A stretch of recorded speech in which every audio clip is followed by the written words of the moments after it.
Why does it seem as if every Hollywood villain has a singular fixation on wreaking havoc across America's major cities? An intriguing question indeed.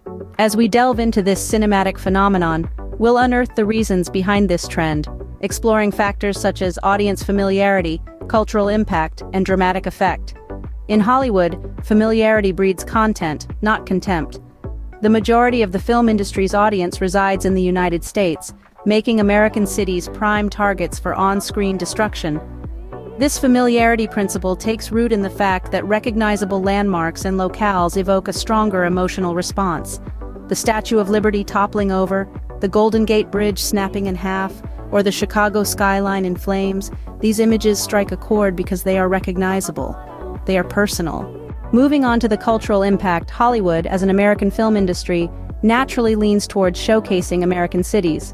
This not only resonates with a domestic audience but also capitalizes on the global cultural dominance of the United States. Major U.S. cities hold an iconic status worldwide, making their cinematic destruction a spectacle of global interest.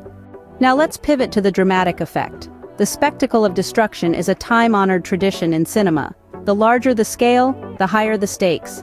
And what could be higher stakes than the obliteration of a major city?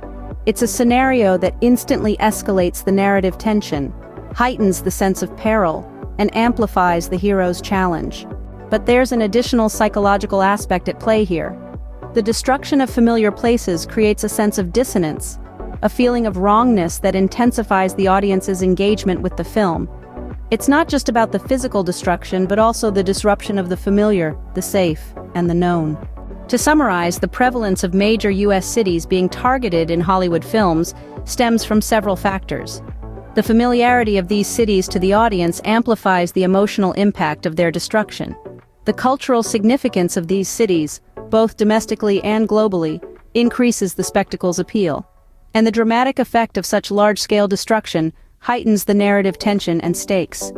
In conclusion, it's not a matter of Hollywood villains having a grudge against American cities. Instead, it's a calculated strategy designed to maximize emotional impact, cultural resonance, and dramatic tension. It's a testament to the power of cinema to transform the familiar into the fantastic, to turn our everyday world into a stage for epic battles and heroic deeds. And as long as audiences continue to respond to these spectacles, major U.S. cities will likely continue to find themselves in the crosshairs of Hollywood's villains.